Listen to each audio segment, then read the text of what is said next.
Bueno, abrimos esta conversatoria, estoy con Natalia Salvo, ella es abogada, docente universitaria, presidenta de la Corriente 7 de Julio. Y bueno, estamos nosotras, Nati, pero bueno, a Lu la estamos esperando. Corazón. La estamos esperando.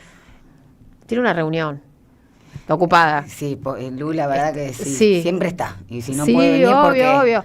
Por eso bueno, tal vez llega y bueno, y se suma un ratito a charlar con nosotras, pero bueno, lo cierto es que estuvimos charlando con ella todo el día, el fin de semana, etcétera. Bueno, Nati, recién estábamos comentando algunas de las noticias del día. Siempre es interesante, importante. Tenés un montón de seguidores, Natalia, y además me escriben mensajes a mí para que te diga a vos. Ajá. Es genial. ¿Qué quieren decirme? Sí, que bueno, que sos maravillosa, que les encanta, que necesitamos muchas Natalia Salvo. Voy a venir los sábados a las 9 de la noche. Es única Natalia Salvo, ¿no? Es imposible que haya, no, más No, olvídate. No puede haber otras se rompió el molde. Claro, es así. Bueno, mi vieja dice que su próxima vida quiere ser mi gato. No mi madre. Porque según ella soy muy intensa. Bueno, mamá, para dos. ¿Escuchaste? Bueno, mi mamá me decía algo terrible, ya que trajimos. Ahora vamos a poder hacer terapia. Las madres. Abrimos terapia.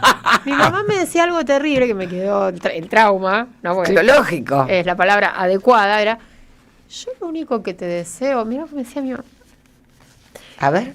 Es que tengas una hija igualita a vos. Bueno, mi mamá se ríe mucho, no con mi hija, sino con mi hijo más chico. Sí. Que tiene, digamos que es una particularidad muy importante. Y se ríe, pero de verdad, con una sorna, con un placer, cuando me hace la que yo les hacía a mi vieja. Pero bueno, en fin, ¿qué le va a hacer? Debo decir, porque la conozco, que tu vieja no tuvo suerte. Claro, ¿no? Porque mi hija es súper tranca, vos decís, tiene su carácter, Tiene, sí, pero es muy terapéutico. Es que uno advierte lo terrible que fue, y esto para que los oyentes opinen también, cuando tiene a sus hijos adolescentes. Ahí te das cuenta que si yo era peor, o era más complejo, entonces ahí decís, bueno, me lo vamos, es mi caso. Sí. Banquémosla un poco. Sí, claro. Igual la adolescencia siempre... Si no tenés después adultos de 40 y pico de años, que voy a decir algo muy polémico, que votan al neoliberalismo. No sé, lo cierto es que hay que abrazar a los hijos. No importa cómo sean los hijos, pero la adolescencia siempre es zona de turbulencias. Totalmente, siempre. Pero por eso no hay que desdeñar esos problemas. Y esto ahora voy a un tema en serio, que algo de eso con eso estaba Ofelia Fernández, pero digo, los guarismos que tienen que ver con la inestabilidad en la salud mental, en las autolesiones, en la anorexia, en la bulimia, en las patologías los trastornos de conducta alimentaria, depresión, índice de tasas de suicidios en todos los países del mundo, en esa franja etaria es tremenda. Y la verdad que hay que advertir también por qué, ¿no? Y yo creo que eso tiene mucho que ver con la ausencia de propuestas concretas. Milei lo odiamos, lo sabemos, pero vino con una propuesta concreta. Quemar el mercado central. El mercado central no, el banco. Tranquilos, no demos ideas. Chicos, yo iba a comprar el mercado central mucho tiempo. Pasa que después, viste, se te pudre. Sí, si vas a comprar, tenés que hacer una numerosa. No, o hacerlo entre varios, entonces claro. Ahí conviene, porque si no, la verdad que comprar. Me encanta ir al mercado para central. Que sobre. Me encanta esta cosa realmente. Me encanta ir al mercado central. Pero bueno, digo, esas propuestas, ese proyecto de país que creo que es a lo que hay que apostar. Y no por casualidad vienen los mismos dinosaurios de siempre a plantear nuevamente recetas totalmente vetustas, viejas, ya probadas, como la reforma laboral. Lo que pasa es que yo creo que están más desembosados. Están muy envalentonados. Cristina está presa, no se termina de reorganizar, o sea, hay mucho fuego amigo, digámoslo así, y la verdad que... Y el peronismo que tiene que volver a representar, yo lo pensaba el otro día, ese sujeto político que en 1945 fue la marcha... el Día de la Lealtad. Digo, porque el 19 de septiembre del 45 hubo una marcha blanca, ¿no? Lo decía en esta misma casa... No recuerdo quién, pero lo escuché y eso no se recuerda. Era la marcha de los blancos. Ahora, lo disruptivo, para un lado y para el otro, porque estaban los que no veían ahí laburantes porque no se parecían a los soviets, ¿no? Lo disruptivo fue otro sujeto político. Me parece que ahora tenemos que ver quiénes son los partidos, los quebrados, los sin nombre, los desconocidos, porque ese es el plafón para construir. Yo creo que correlación de fuerzas nunca va a haber para el lado nacional y popular. No me parece eso que tenga que ser una condición de posibilidad para activar una política. Tenés que ver, porque la historia nunca se repite de manera igual, nunca hay hijos iguales y esto conectado, no se repite.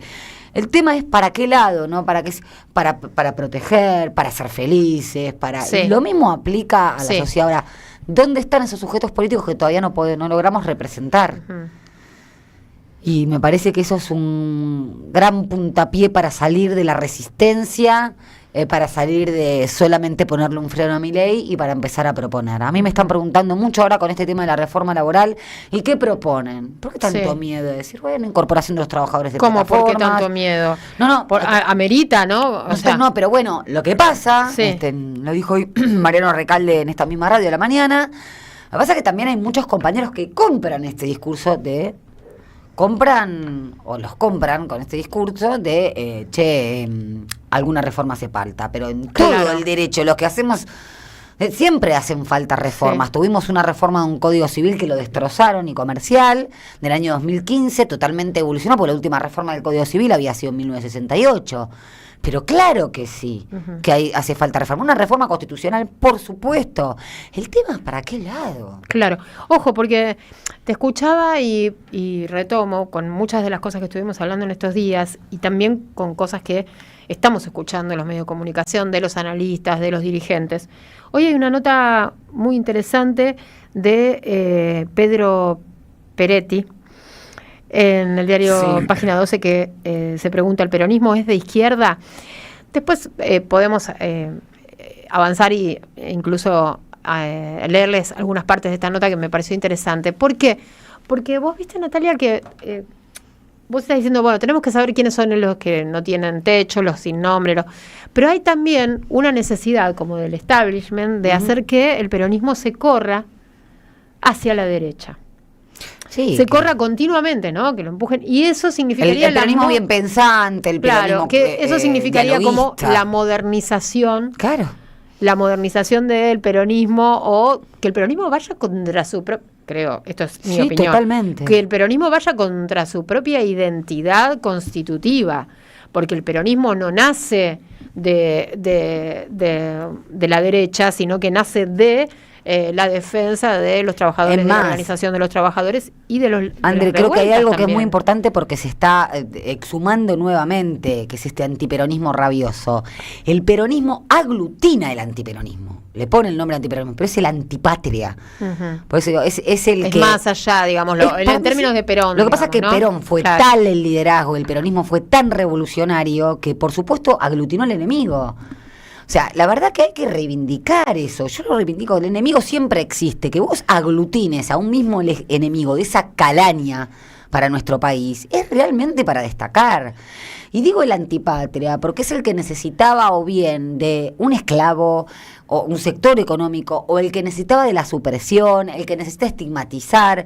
Y yo siempre caigo en lo mismo, o pienso y reflexiono sobre lo mismo. El peronismo no necesita suprimir un sector de la propiedad, ni siquiera el declamado campo, ni siquiera esos sectores que nos odian. Porque pensamos efectivamente un modelo de país para todos y todas, con yerros, con lo que sea. Pero la verdad que lo pienso y digo, tantos ejemplos. Cristina lo decía el otro día, que estoy viendo, acaba de tuitear, de que estuvo con Quintela. Historia. Tantos ejemplos en la historia de ese odio, de esa proscripción, de esa necesidad de invisibilización. Y yo, con mis 47 años, pienso y digo, yo cuando era adolescente, que siempre me gustó la política, y siempre lo digo, no era cool que te gustara la política, porque además no teníamos... por supuesto no me identificaba con el peronismo. No teníamos una experiencia política a quien reivindicar. Yo te estoy hablando de los años 90. Claro. Y ahora sí, y es directamente proporcional al afán, a las ganas que tiene el poder real con sus tentáculos de exterminar al kirchnerismo. Sí. La parte incómoda de ese peronismo que supo ser absolutamente funcional con el poder real. Es que, bueno, vos te estás refiriendo también a los 90, y los 90 Claro. fueron un momento de perforación de los ideales, Total. no quedó nada. Y también al fin el trabajo. Había mucha manifestación cultural, había mucha movida del rock nacional, había un montón de cosas donde se expresaba esa incomodidad de parte de los jóvenes, claro. Pero no, obviamente había una desmovilización tal que pasaba en las universidades, donde los centros de estudiantes eran todos lugares donde, bueno, no habitaban las mayorías, o donde había demasiado debate. Era muy muy muy difícil todo. Sí, en los 90 recuerdo. el debate político. Bueno, después se fue. De hecho, recuerdo estar en el CBC, yo lo hice acá en el Uriburu 950, creo que es, año 1997, y que se tuvo que frenar una clase porque había un hijo desaparecido y un hijo de un milico. Y justamente estábamos en la materia política del CBC, para entrar a Derecho, y yo pensaba, esto no se resuelve nunca más. No. Por eso tenés había cuidado esa con sensación, eso. No se podía hablar, seguía siendo un bueno, tema pero tabú. si tenías a Menem con y el la ley de profesor, punto mucho bla bla, pero final, tampoco es universidad los pública. Indultos. 97. Claro, tal Entonces, cual. hay que seguir disputando y militando desde ese lugar y reivindicando, pero realmente nuestras banderas y lugares históricos. Y cuando no sabes para dónde correr, y bueno, mirá los sinos, como dice el tango, siempre hay una estrella, un sino, las madres, las abuelas. No solamente, el otro día hablaba, no solamente los 30.000, sino aquellos que fueron presos políticos en ese momento, me decía una compañera que había sido detenida y estuvo desaparecida un tiempo, y tenés sinos para pelear y luchar. Lo curioso es que el capital va cooptando en su forma de construcción, subjetividad, distintas demandas y distintos ideales, y cuando los propios son hablados con el lenguaje de la derecha, a mí me asusta. Me asusta mucho más eso que el enemigo. Nati, hoy nuevamente Cristina se manifestó a través de las redes. Estaba buscando mientras te escuchaba. Porque te decía, recién tuiteó que estuvo con Quintela. Ahí está, eso sí. Está bien, claro, recién fue lo de Quintela. Y a la mañana. Pero sí. a la mañana se refirió. Vamos a buscar el tuit. Supongo que bueno, que vos lo conocés. Ya lo busco. Pero bueno, para compartir al menos una parte de esto con los oyentes. Acá estamos. Dale. ¿Lo leo? Sí. Ya lo habíamos dicho, en esta opereta judicial de los cuadernos truchos, a los llamados arrepentidos habría que llamarlos extorsionados. Sí. Me parece que eso es central. Y la verdad nos quedamos cortos, porque ahora vemos que algunos de estos extorsionados directamente fueron torturados. A uno de ellos lo aislaron en una celda sin ventanas, bajo un reflector encendido a las 24 horas del día. Nunca sabía si era de día o de noche. Lo filmaban constantemente como si el tormento necesitara testigos, pero lo negaban el contacto humano. Nadie podía verlo, nadie podía hablarle. Esa combinación de luz perpetua, vigilancia y soledad no es un exceso administrativo, es lo que llaman tortura blanca, diseñada para quebrar la mente sin dejar marcas visibles. Solo faltó que le hicieran el submarino. Para los que tuvieron la suerte de no vivir en la dictadura, es cuando te meten la cabeza bajo el agua hasta que sentís que te ahogás. Y si no me crees, mirá lo que dijo Roberto Herrera, abogado de uno de esos arrepentidos, comillas. Cuando él declara como arrepentido, él estuvo en un lugar de detención que es Cavia, donde estuvo casi aproximadamente, no sé si 28 o 30 días. En un lugar a Manzanares. A Manzanares. Sí. Estaba aislado de todo el mundo con un reflector de 24 horas, filmándolo las 24 horas. No sabía si era de día, si era de noche, o sea, era un castigo. Él entra dentro del sistema de testigo protegido y nosotros no lo podíamos ver.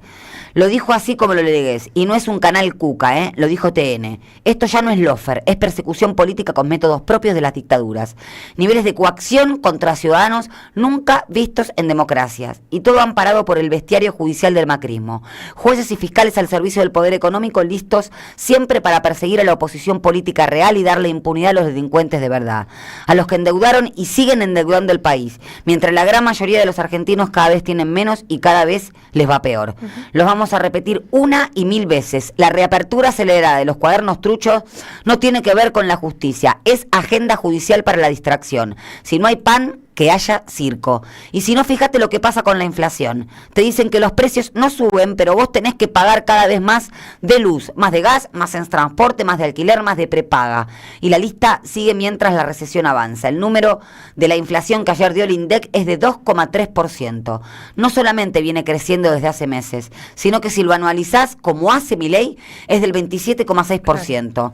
Más alta que la que dejamos nosotros en el año 2015. La midas como la midas. Eso sí, en ese momento los salarios y las jubilaciones de los argentinos eran los más altos de Latinoamérica. Los más viejos podían comprarle un regalo a sus nietos y el resto hasta ahorrar.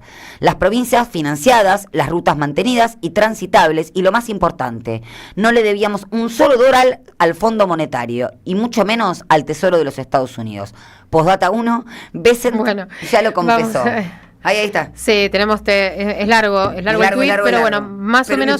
Sí, la postdata 1 se refiere a Bessent, que confesó que prestar a Milei fue un gran negocio. La postdata 2 es que Clarín y La Nación reproducen todo este guión en los titulares, ¿sí?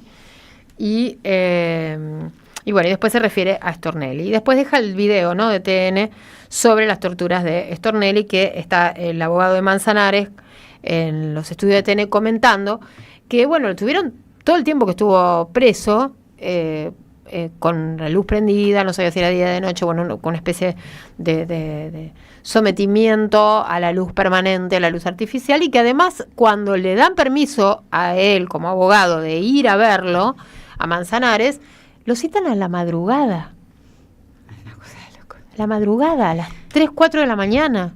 Y esto que dice Cristina del método directamente de tortura se viene confeccionando. No se puede entender el mileísmo y la persecución política sin el macrismo. En el mes de octubre del 2016, Andrés edita la ley del arrepentido. Sí.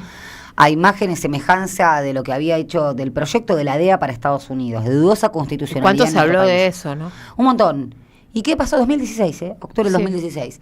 Ya cuando escaló el escándalo de desaportantes trucho de María Eugenia Vidal, que era en ese momento gobernadora, el 1 de agosto del 2018 sale la causa Cuaderno con un método de introducción de espionaje ilegal que se llama bandeja de plata, a través de periodistas como Majul, ¿se acuerdan? Cuando había encontrado en Palermo, bueno, y Diego Cabot haciendo forum shopping con unas fotocopias, que hay que decirle a la audiencia, las fotocopias no son prueba documental, por lo tanto no son prueba acta porque no se pueden peritar, pero aun cuando se peritaron 6 de 8 cuadernos, 2 cuadernos que son justamente donde estaba el bacalao, a esos no aparecieron, se peritaron esas fotocopias y dieron cuenta de 1.500 raspaduras, interlineaciones, sobreentintamientos, 6 plumas distintas, distinta velocidad. Todo eso se hace en una pericial caligráfica en cualquier juicio, no solamente penal, sino civil. O sea que ya ahí tendría que haber pero aparte, terminado todo. Saca una foto con Stornelli, que actuaba en tándem con Bonadío, que te lo sé por haber sido abogada de Pedro Echeves. Lo que se denuncia en esa causa es justamente este mecanismo.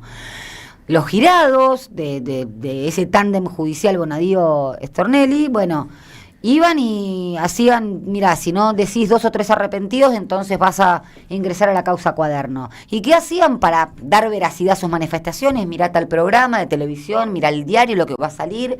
Entonces esa troika, Servicio de Inteligencia, medios concentrados de comunicación y Poder Judicial, hizo que estos arrepentidos no fueran arrepentidos sino extorsionados. De hecho, hay declaraciones en escribanías posteriores a que le tomaran la declaración judicial, porque era eso o declararse en contra de Cristina o de la alcaldía.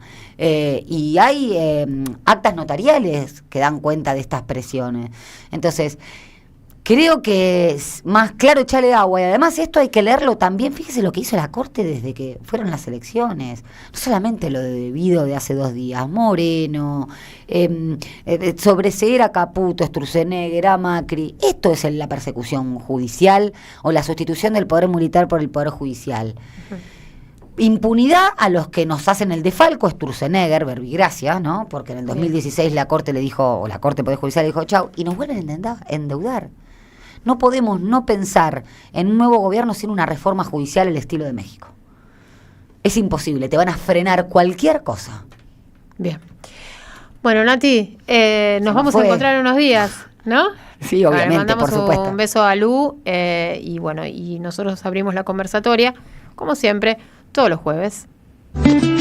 Ahora vamos a dar la media vuelta, 4 minutos pasaron de las 7 de la tarde, enseguida regresamos.